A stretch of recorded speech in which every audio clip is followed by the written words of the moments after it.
How long were you guys at Pivotal for? 2 years. So I was at Extreme Labs before that. Helped grow the media business, which became about $24.5 million business. Came here to Pivotal. Did that for a little bit. For many reasons, pivoted away, with a pun intended, and then realized that this place just wasn't for us, and we walked across the street and started building something that we love to do. I had a bit of a different story. I joined a little bit right before the acquisition, helped take over the financial services industry, and really helped grow that from $2-3 million to around 14, 15 by the time we were, shortly after we were acquired. Sheetal and I had a couple beers, and here we are today. It always starts with the beers. Yeah, it really does. Cool. I was drinking Jaeger. He's a liar. Fair enough. Not many people are familiar with Tribal, so without putting too much pressure? Yeah, for sure. TribalScale is a services-based company where we build web, mobile, and IoT applications. We started a year ago. We are now 65 people. Really rapid hockey stick growth. We work with a lot of U.S. companies, mainly because us Canadians don't support each other. I'm going to call it out like it is. And now, after a year where they see that we've actually made it, the Canadian brands are actually starting to come aboard. So, if you go to your 80-20 rule, we started going into the States. But we build software in an agile manner. And I think the best way to say it is with Pivotal. With Extreme, we learned Agile 1.0. With Pivotal, we learned Agile 2.0, and we learned from both of those processes to make Agile 3.0. And so we not only become either an innovation lab for our clients, where don't go put a ping pong table in your office and say you know how to build software, come to us, we'll actually be your startup lab. Or B, if you're gonna take software development seriously, then let us take you on an agile transformation journey, and it's been very, very successful. And so you've gone from essentially 5, right? There's 5 co-founders to 65 within the span of 12 months or so. Yeah. How big is the sales team? So I'd split it in the sense of sales support and sales team. So we started out with 1 sales rep, which was actually one of our first hires back in November. Our thought process there is we needed a really strong sales team as we started to scale out and make sure that we had the right people in place from that aspect. We then hired another in the sales productivity / support / marketing / inside sales / events. Enablement. Yeah, enablement.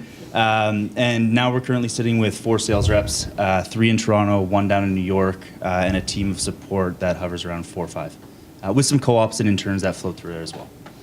And how far along did it take you to hire that first sales rep?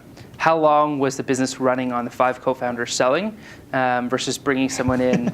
Or is the business still running today on you guys being involved in the sales process? It's a little bit of both. So our first sales rep was 3 weeks in to TribalScale.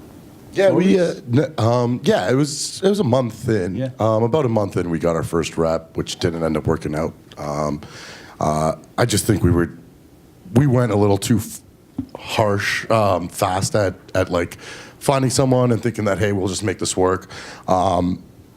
Us two sell still a lot, but we got a team that's young, eager, hungry, learning a lot about the process and what actually works to sell. And a lot of them are here, which is awesome, But yeah, I think we made a lot of mistakes along the way, but we still do, we have a Slack channel, for example, that we created this week called Fail Fast. Go in there and just write whatever you failed at and it'll be rewarded for it. And so we all learn from each other, and we're going to keep doing that. And I just want to touch upon the first few salespeople, because I think a lot of people, want to get on the ground floor. Obviously that happens, you're seeing people go over to the Valley or seeing people go to New York, where there's many more startups that are kind of picking up. So what are some of the key characteristics, maybe not as much some of the soft skills that you're looking for in the sales reps? And if that wasn't developed so much for the first few sales reps, what about now?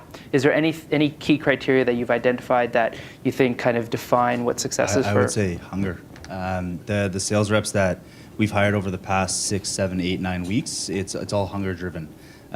Courtney, who's in the room, I'll call her out. We started talking 6 months before she was hired, and she just peppered us and peppered us and peppered us and peppered us. Came back with, top of mind articles, reasons to connect, and it got to a point where we're like, well, we have to hire her. She's awesome. And we've had another sales rep that did the exact same thing. We've also looked for folks with strong networks, have done it before, right? So get a good balance between experienced folks and hungry and young. And to Melissa's point, and Eli's point, having that knowledge transfer in between folks is key. So getting a special blend of that, and I think we've done a half decent job. But as Sheetal mentioned, it's something we're continuously working on. Yeah, I We're think a startup. Just to add to that, there's 3 things that you need to get into the door. That's one, so you got to be smart, got a good head on your shoulders. Go and start learning sales. Actually go do sales training. I think hungry, go do that on your own time. Realize what type A activities are. Do your type A activities, client-facing activities between 9 and 5. And then when you're not 9 to 5, figure out how you're going to get a lot better. You're not going to be in the top 5%, top 1% of salespeople if you don't master your craft. So you got to be hungry. And 3 is, I was in a meeting yesterday and someone said, I like having that boss mentality. And the boss mentality is there's a door in front of you, go kick it out open and just walk in. That boss mentality of hey, I'm going to go out there and I'm going to really put myself out there and I don't care if I fail, but I'm really going to go be a boss and really own myself and have that courage. And I think that those 3 things are critical to be a top sales performer. Ty, and it's not only sales. I think anything. If you ever wanted to be an athlete, you're not going to go. Tiger Woods didn't swing that golf club only twice and start winning the Masters. He went out there on the tour, played, went back home, played more, and really had that mentality and the confidence to go and execute. And you're not going to be good at sales if you're not. And if you got sales colleagues actually who aren't even here beside you right now, and they've never come to one of these events, and they look at you like, oh, you're wasting your evening, then those are the people who are going to fall behind and get fired. You people here who are actually you're laughing, but it's the truth.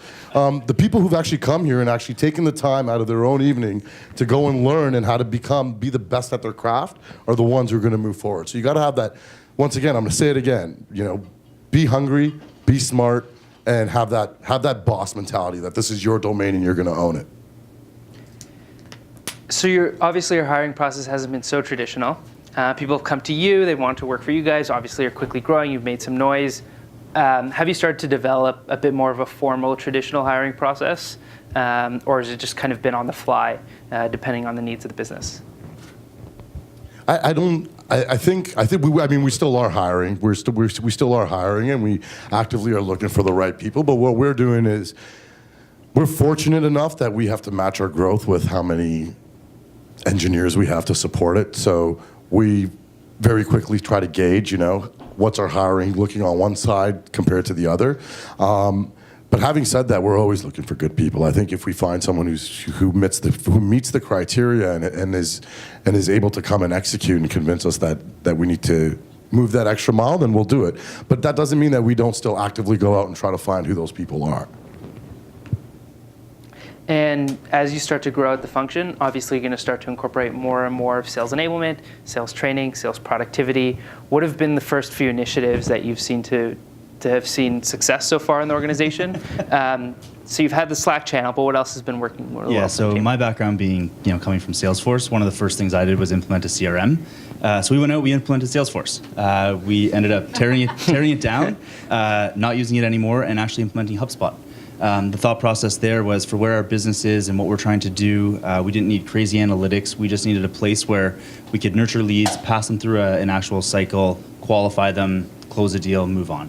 Salesforce was a little bit overkill. We were a startup trying to bootstrap it ourselves. So that was one piece. We then went out and we found a wonderful tool, actually a startup out of Waterloo called Prospector, which really helped us. Prospect, sorry. Try prospect.com. It is incredible. It allows you to go into LinkedIn and basically scrapes the web for people's contact information. So we built up a huge database on that, which we have interns going through, scrubbing, hammering the phones. What else have we done? And then just recently we started what we call our sales playbook, and it goes a lot to what Melissa was talking about. We said this is how a rep should structure their day. I mean, down to you come in the morning, here's the things you do. Here's what you should do during the hours of 11 and 2. Here's what you should do in the afternoon. Here's what you should do in the evening. And here's what your week should look like. It's actually trying to make it as easy as possible for the rep to learn from everything that we've learned. To say this is the formula for success. Now, you may have your own iteration and variation of how you want to do it, But first, use our proven formula, get a big pipeline, and then we could talk about maybe you wanting to do it a different way. But I'm a firm believer that it's not rocket science. I mean, the formula has been proven over and over and over again. And so we've created what we call our sales playbook to go out there and sell 24.5 million in services in 1 year. I've done it before, and I know I have more than enough confidence that our team will go do it again. What does the sales cycle look like, Tribal? Average sales cycle. So this is... It depends on the company you're working with. There's everything from startups where you're able to bring in small, medium-sized deals, and you're able to do that in 1-2 months. That's if they're American. American. Canadian startups, whole different ballgame. All the way down to working with large enterprise banks, where we've started working 2 years. with one, and it was about a year. A full year from the day of first conversation to actually kicking off work. So it's a wide array. Procurement tends to be the blocker because we do things in a much different way than most software engineering companies. So being able to walk procurement through that, the business will be bought in, and that'll be the blocker. So it's a bit of a process. So what I find interesting is you've taken probably a lot of what you've learned at Extreme, at Pivotal, and now you're applying it to Tribal 3.0. A lot of that falls on the engineering side. What about the sales side? What are some tactics that you think were done really well at your previous organizations that you've specifically brought over to Tribal? And on the flip side, what didn't they implement so well? What could they have done a better job? Good question. I think coming into Extreme and going through that growth was amazing. I think the first thing that we did at Extreme that really started to accelerate our growth was we became domain experts. You're not just going in there and pitching the same slide when you're doing custom work. I don't even think if you're selling a SaaS product and your product is only one product, you should always go in with the same pitch. You should know who you're selling to. So what we did was we verticalized, and I became media, and another person became financial services, and there was retail, and so on and so forth. And I still remember this quote. I was at WAPO Labs, which is, if you guys remember, the Washington Post was probably one of the most forward digital news agencies. And I was in there and I was talking to them and I was presenting to them just about where news is going in the digital world. And they stopped and they said, Sheetal, we love you coming in here because we're not afraid of the innovation that happens in this room. We know we're really good at it. But you come in here because you see what happens in every room. And I think you got to take that power and really become a thought leader, and know that when you go and have that boss mentality, know that when you're going into the room 9 out of 10 times, you know more than that decision maker there. And so make the process of their buying decision a lot better. So I think verticalizing was really important. And then I think the second thing was having ownership of your own domain. Extreme was really cool by making us almost entrepreneurs and saying, hey, we got a whole tool set and you got a whole bunch of tools here that you could use, but go be an entrepreneur and go build a business, go build the media business. And if you were the CEO of the media business, what would you do? And so those are two things I know we would do. You may have some that we probably wouldn't. Want to sit beside me. Yeah, that was a quick move. Another thing that we've actually talked about bringing over that we haven't done a good job was pitch to your peers. So something that Eli mentioned earlier, where you're actually standing in front of your peers, management, and you're practicing and practicing and practicing. We've done a poor job implementing that, which is something that we're actually actively looking to do. And the beauty of that is you get to hear everybody's feedback on where you went wrong, what you did wrong, but also what you're doing right. Because sometimes you're going through a pitch and you think that was terrible, and actually that was the best part of your pitch.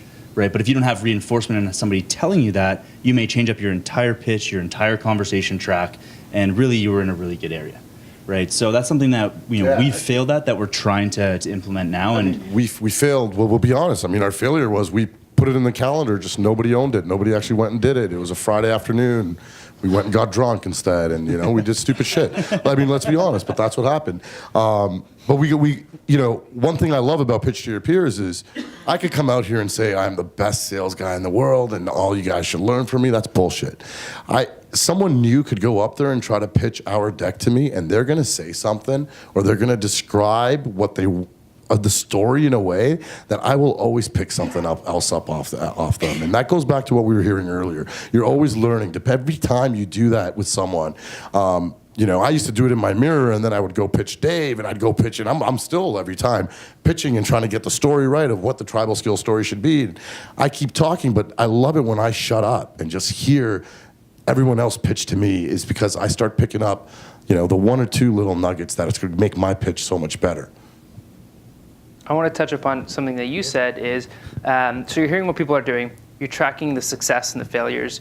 What are some specific metrics that, maybe you're not as robust as using Salesforce, but what are those specific metrics that you look for to track the success of your reps? Activity, bar none. And activity doesn't necessarily mean sitting and pounding the phone. Obviously, that's important. You need to fill the top of the funnel. As Sheetal mentioned, our goal right now is to, put a little bit of, routine into people's lives, which some hate, some love. But seeing that activity go up, the touch points, the constant communication, making sure that you're getting in front of customers. One thing that we've always said to our team is, don't let budget get in the way. If you have a client in Chicago, get on a plane. Build an entire plan around that one client meeting, but get in front of people, see the activity, and then we can sit back and we can actually review, was it worth it? Maybe, maybe not, but we'll review and we'll move on and we'll try something different the next time. The other piece that we look at is, and Jerry's done a good job, one of our guys over there somewhere, actually putting in some, custom dashboards to track the length of deal and sales cycles. So back to your earlier question, what are the quick wins, right? So if we, being an engineering company, have Beach coming up, what are the types of opportunities that we can look at and go farm out of existing accounts, but also take a look at some of the longer sales cycle, which most people would call the whales, and figure out how do we tackle those, right? Those are the ones that, he jokes 2 years. He's not lying, right? We literally spent 1 year working with one of the banks, and we finally kicked off a project 3 weeks ago. Our company is 1 year and 3 weeks old. So don't lose sight of those. Those are important. They're cornerstones to the business. But being able to segment that out, and you can't do that without the data behind it to make the right strategic decisions. I think as a startup, you can run cycles, trying to focus on the whales. How much time have you spent with the big bank? As opposed to some of the customers who, close in the span of a couple weeks. Because I think it's a lesson to most startups, right? They're trying to focus so much on this big deal, this big enterprise deal, and you're not always fortunate. Kenny, I disagree with that statement. I think half the salespeople in this room don't think big enough. I disagree. I mean, go out there and try to close the biggest whale you could go find, right? Like, why are you going to go waste your time with, Mama's Pizza down the street? Like, who cares? Go out there and find the biggest customer you could find who's going to generate tons of revenue for you. Make a plan and go out there and get it. Own it. And if it takes you a year, it takes you a year. Sure, find other things to do while you're doing that. You can't tell me to go close a major bank. All your time was just spent 40 hours a week trying to close that bank. That bank would have thrown you out of their office if you harass them that much. You have other time to do things, but don't leave your sight of closing something big. And think bigger. I think, I knock the banks I've knocked Canadian companies for not giving other Canadian startups a chance. I'll also knock us for thinking that working with, another startup down the street has now made you successful, or working with a company that everybody knows in Toronto but nobody else knows in the world makes you successful. That's bullshit. Go get them. If you want to go and get a big whale, go work with Apple. Go get them as a client. Go get a Microsoft as a client. Like, nothing should stop you from doing that. It's good advice. We don't hear that often enough. Yeah. And while you're doing that, to Sheetal's point, the underpinnings of that is you can't just focus on one account the entire time that you're hunting. Because if you actually spend 40 hours in a customer's office a week, they'll think you're absolutely insane. You have to be strategic about it. You have to build a plan. You have to execute on that plan. But that plan isn't set in stone from day one to day 365. You're going to have to iterate on that plan while still attending conferences, cold calling, cold emailing, LinkedIning, Facebook, Twitter. The ease of use to get in a conversation over Twitter now is probably easier than LinkedIn. Being strategic and changing your plan up and focusing on the big, massive opportunity that you're going to make your $1 million off of, but also focus on some stuff that's going to get you some small wins so you at least keep your job. Yeah. The small win doesn't necessarily, the small win might take you much longer than the bigger one, right? Just know who's going to buy from you, and if you have a real value prop, make it a win-win and go get it. Before we jump into questions, Sheetal, you had a really cool trip the past couple weeks. I want you to share it with the audience. What was it about, and how has it kind of opened your eyes to, obviously you've got an opinion about the Toronto tech community, companies kind of giving opportunity to startups. Can you share with the audience about your trip and what you went through? So I just got back on Saturday. I went with Meritori with his tech delegation to Israel. It was my second time going to Israel. We went to Tel Aviv, the West Bank. We went to Jerusalem. But the one thing I'll say about the tech ecosystem over there, and that was really eye-opening, is A, they support each other. B, I think going into the military right out of school and learning a lot of those hard skills has allowed their tech, especially when it comes to cybersecurity and things of that nature, these companies to have a lot of cool technology. Where I think they're lacking is the sales talent. Like, I'll be honest. I think they have amazing, amazing companies. They just don't know how to go market themselves to the world. And I think Toronto has a very similar problem where we're kind of alike in that way. But having said that, the ecosystem there is very much so fail fast, and I love it because it's okay for you to go quit your job and go try a startup and be a founder and then go fail, and your job will not only hire you back, probably hire you back for more money. It's because you've learned so much and gone through that entrepreneurial spirit, and it's rewarded really well there. So you have tons and tons and tons of startups all trying to do things in their own way. And being very collaborative about how to do it. There's many, many accelerators and many funds, and it's a lot of the startups there go through many of them, and they don't care about the equity stake and try to own.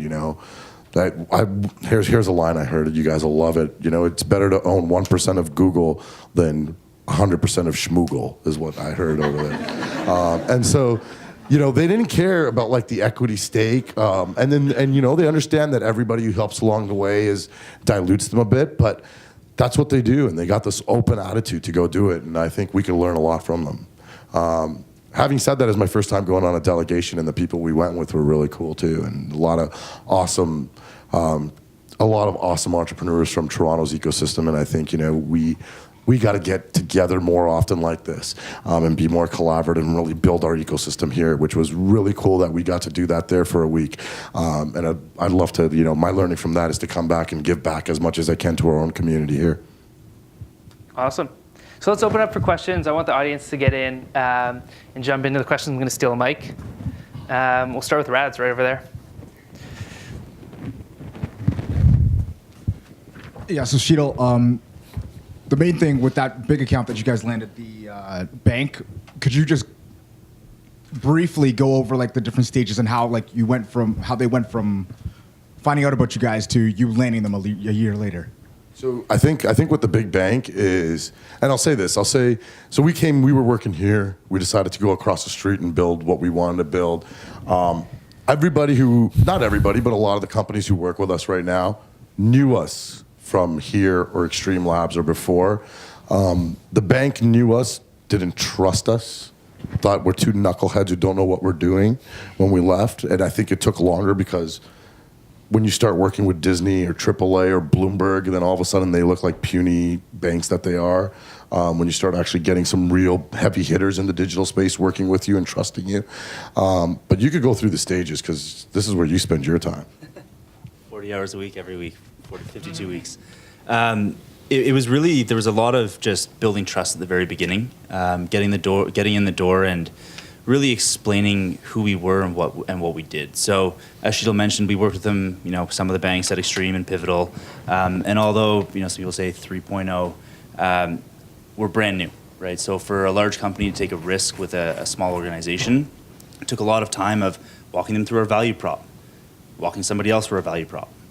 And that happened for like months on end.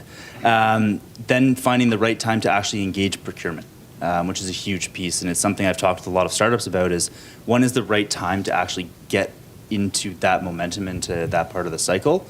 It's when you've got business on the hook. When business wants to work with you or IT, depending on what you're selling and how you're selling it, you want to have procurement primed and ready so that your deal doesn't get blocked on the 365th day when it was the thing that was going to bring you across your quota. With that said, we're still going through a little bit of paperwork in other areas of the bank, risk and compliance and all that fun stuff. But making sure that you get those people engaged very early and often was a huge piece of it as well. Okay, sorry, and just one last question. Yeah. So, the place that I'm at right now, we do a lot of. It's the same thing, getting those big deals. So we find ourselves doing a lot of those demos, and then you demo to a bigger team, and then a bigger team, and you're kind of wondering where this is where it's going. So how, like, what do you think was the deciding factor? How you went from okay, we're demoing now to like okay, like how did you get them to say okay, we're going to buy now? So we went top down, bottom up. So we had conversations on the ground level so that people were comfortable with us. So actual engineers that we'd be working with, all the way up to EVPs, SVPs, and C-level, and just push our way in so that when John up top asks Sandy at the bottom, they both know who we are and there's comfort the whole way through, versus just continuing to pitch the same individuals over and over and over again. There's some guys that we've worked with over there that could probably pitch just as good as us at TribalScale. I'll make it easy for you. Go ask them. Say, what's it going to take to put our product in your office? What do I got to go through? Who do I got to talk to? I've been talking to everybody over here. Who is the right person who's going to actually make this decision?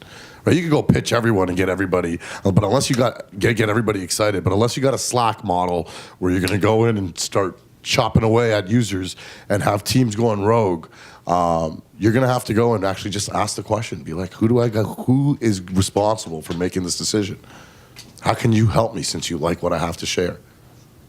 Right? Keep it very simple. That's another thing I think a lot of mistakes salespeople do is they over-engineer on how to actually go and get to the finish line. It's like, I got to build a strategy to do this. I got to go and talk to all these people over here.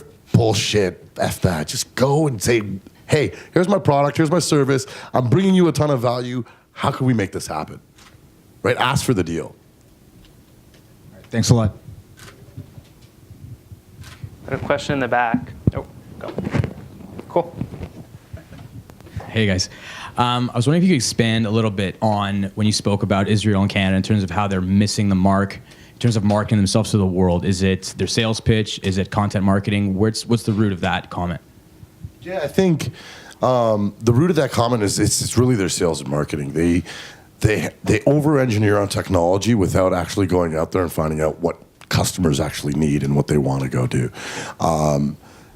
It's very common for them to say, oh yeah, we want to break out into the North American market, but we don't have any contacts and we need to leverage you to go do that. Bullshit, I had no contacts when I went into the media vertical. I made them myself, right? Like, you got to get out there and just go do that. And I think that it's really reserved. Like, that's the one part they're really reserved about it. How to go market and showcase what they've done, rather than focusing on really hardcore R&D. And that's that comes from the Army too. Like that's what you learn in the Army. And so there's a pivot they got to make there. Last question. I think we've got one in the back there, and then they'll be here afterwards. Can you pass it? I'm running away.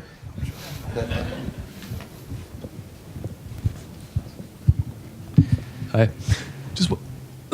Just wondering from a development standpoint, if you guys could talk about the tech industry in Canada and if your growth as a company has been reliant on sort of global or external, maybe American companies, or if you see it as being sustainable based on the amount of talent or business or funding that we have here in Canada.